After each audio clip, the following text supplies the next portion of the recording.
Voilà, la surconsommation de viande au niveau planétaire a des impacts, notamment au niveau des changements climatiques, pour certaines personnes où il y a trop de consommation de viande, également des impacts sur la santé de ces personnes.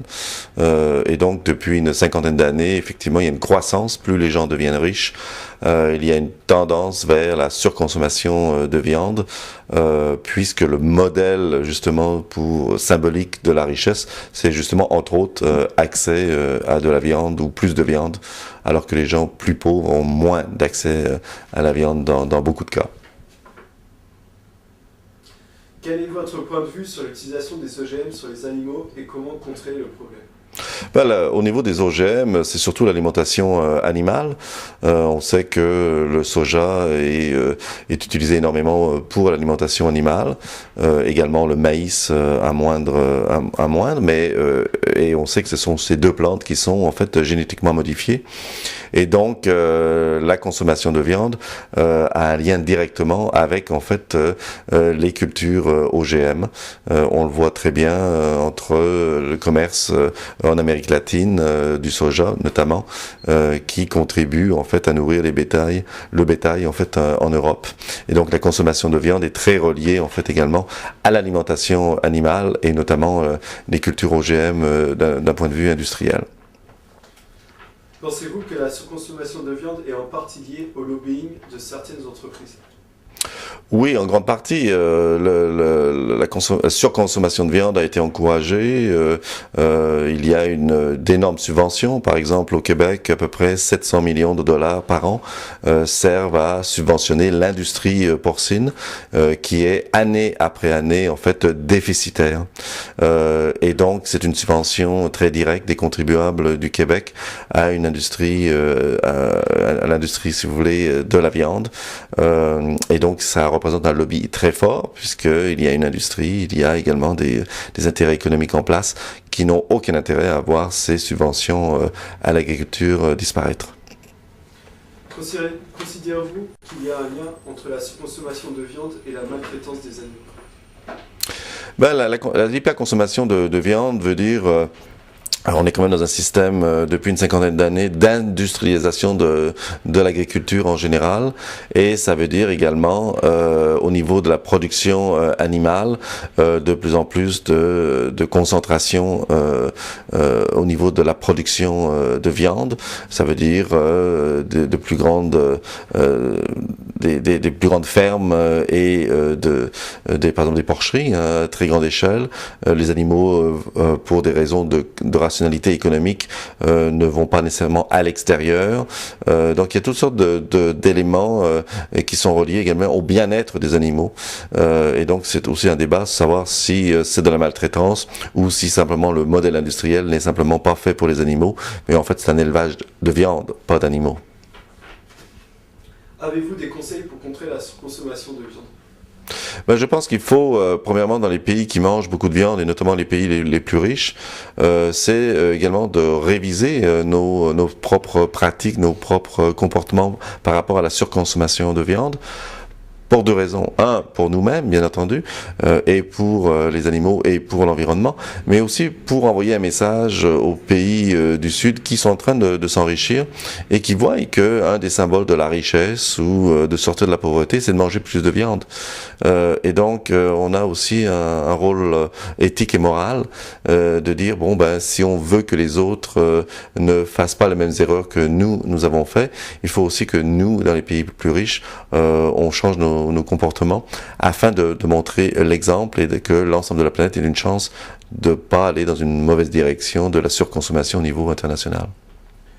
Que pensez-vous du fait que l'on utilise des tonnes de céréales pour nourrir des animaux, sachant que des millions de personnes n'ont rien à manger?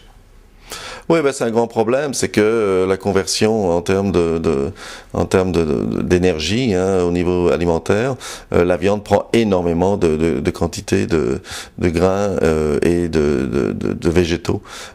Donc effectivement, dans un contexte de planète et de peut-être 8 ou 9 milliards d'habitants dans les prochaines décennies, au lieu d'augmenter la quantité de produits alimentaires globalement qui va augmenter le stress sur la déforestation, qui va augmenter également un mode productiviste, plus d'herbicides, plus de pesticides. Il faudrait revoir en fait un modèle de diète au niveau alimentaire qui puisse nourrir tout le monde. En fait, au niveau global actuellement, il y a assez de nourriture pour tout le monde. Le grand problème de la malnutrition, c'est en fait l'extrême pauvreté et les inégalités dans le monde.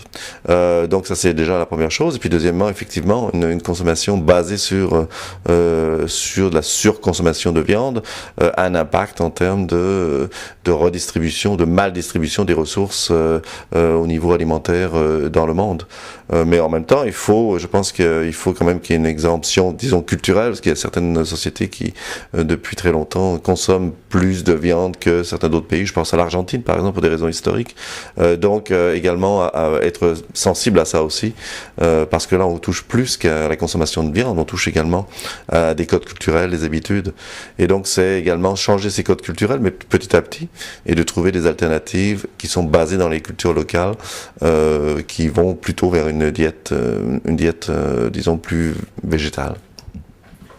Dernière question. Peut-on espérer un mouvement dit végétarien identique au mouvement Green? Je pense qu'il existe déjà. Je pense que un peu de partout, depuis très longtemps d'ailleurs, il y a des organisations végétariennes ou végétaliennes un peu partout dans le monde. Je pense qu'avec les préoccupations et les enjeux au niveau des changements climatiques à l'heure actuelle, ça devient encore plus d'actualité.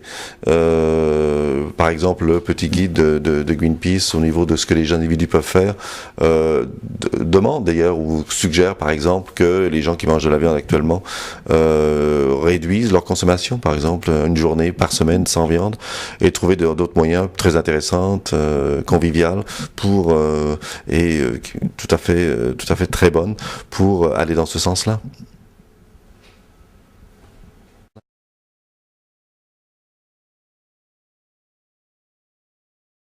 En fait, les OGM, on n'a aucune idée de ce que ça peut faire aux animaux comme à l'homme, parce que l'homme consomme les animaux.